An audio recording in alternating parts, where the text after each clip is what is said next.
Badan Kesehatan Masyarakat Prancis pada hari Minggu melaporkan sedikitnya 1.000 orang meninggal akibat gelombang panas di negara tersebut.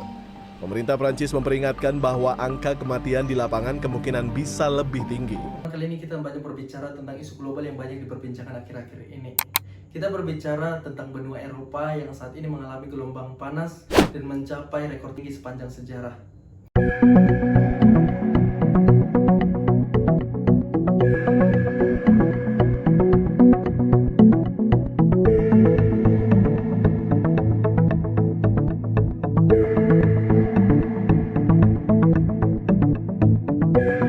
Kita akan banyak membahas di video kali ini karena memang fenomena ini memakan banyak korban dan juga infrastruktur seperti bangunan, kereta, aspal, sekolah, hingga pertanian dan peternakan itu terdampak.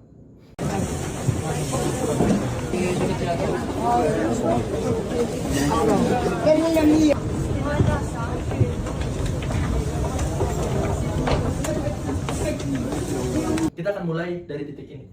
Eropa saat ini memecahkan rekor panas tertinggi sepanjang sejarah dengan mencapai 43,8 derajat Celcius. Fenomena ini dimulai tanggal 20 Juni 2026, di mana suhu tembus lebih dari 40 derajat Celcius. Korban jiwa dinyatakan 1.300 korban jiwa. Dari sekolah, transportasi, pembangkit listrik juga terganggu. Namun apa yang terjadi di Eropa saat ini, kita akan bedah di video ini.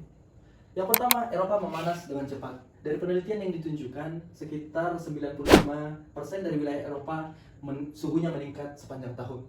Dan dibandingkan sebelum pra-industri, dihitung bahwa Eropa mengalami kenaikan suhu sekitar 2,5 derajat Celcius. Rekor terjadi di Prancis sekitar 43,8 derajat Celcius. Dan semakin ke sini, maka suhu semakin panas. Maka seperti Prancis, Spanyol, Italia itu mengalami panas yang cukup ekstrim. Dan juga di malam hari itu rekor mencapai 22 derajat Celcius. Ini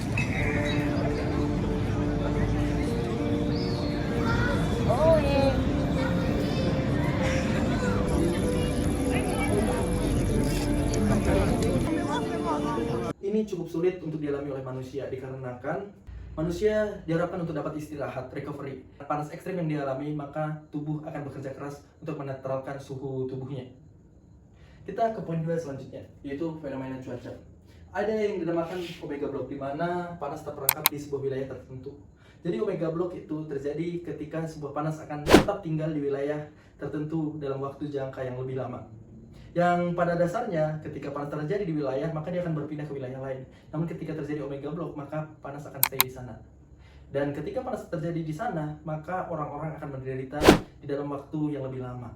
Terutama kepada korban lansia, anak-anak dan juga orang-orang yang punya penyakit tertentu, maka mereka memiliki resiko meninggal lebih tinggi. Selanjutnya, suhu laut Mediterranean juga dihitung lebih hangat dibandingkan sebelumnya. Tanah-tanah juga lebih kering, dan juga Eropa dinyatakan sebagai pulau panas. Ini adalah hal yang menarik yang perlu kita bahas, di mana Eropa itu dibangun ratusan tahun, itu mereka menghadapi musim dingin, bukan musim panas. Maka infrastruktur yang mereka bangun seperti rumah, apartemen, bangunan-bangunan lain, itu menghadapi musim dingin, bukan musim panas.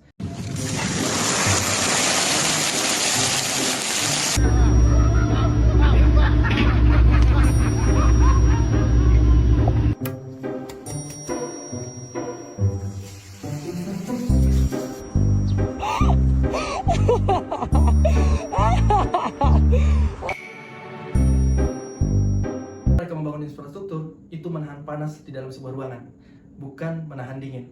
Maka ketika cuaca ekstrem terjadi, mereka akan menahan panas lebih lama. Maka dari itu banyak korban yang terjadi di Eropa saat ini. Kita akan ke poin berikutnya, di mana infrastruktur banyak terkendala dikarenakan panas ekstrem ini.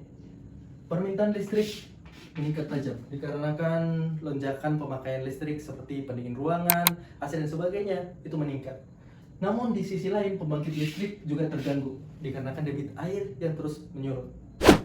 Kita juga melihat fenomena ini di sosial media, di mana rel kereta api memuai, jalan aspal juga rusak, dan juga bandara terganggu. Di mana di bandara-bandara di Eropa saat ini mengurangi penerbangannya dikarenakan cuaca ekstrim yang cukup tinggi. Dan juga yang paling parah adalah pertanian dan juga peternakan, di mana produksi pertanian cukup menurun. Dihitung juga produksi susu menurun sekitar 20% dari sebelumnya. Unggas-unggas banyak mati sesuai dengan data yang diberikan oleh pemerintah. Kita akan membahas sedikit tentang dampak ekonomi, di mana dampak ekonomi yang terjadi itu bisa meningkatkan inflasi yang cukup banyak di negara-negara Eropa, dikarenakan persediaan akan kebutuhan mereka dapat terganggu, di mana supply demand mereka cukup terganggu dikarenakan cuaca ekstrim yang terjadi di Eropa saat ini. Dan juga biaya produksi juga cukup naik dikarenakan bahan baku mereka terbatas. Dan juga subsidi-subsidi energi juga terus meningkat dikarenakan pemerintah harus pasang badan untuk menangani masalah ini. Ini merupakan sebuah ringkasan video apa yang terjadi di Eropa saat ini. Kita mendoakan semoga saudara-saudara kita di Eropa mereka bisa menghadapi ini dengan kuat, dan juga semoga bencana ini dapat segera berlalu. Kita berdoa untuk Eropa pulih dan juga lebih kuat lagi. This is the video. If you want to put a comment below, and don't forget to subscribe. Bye.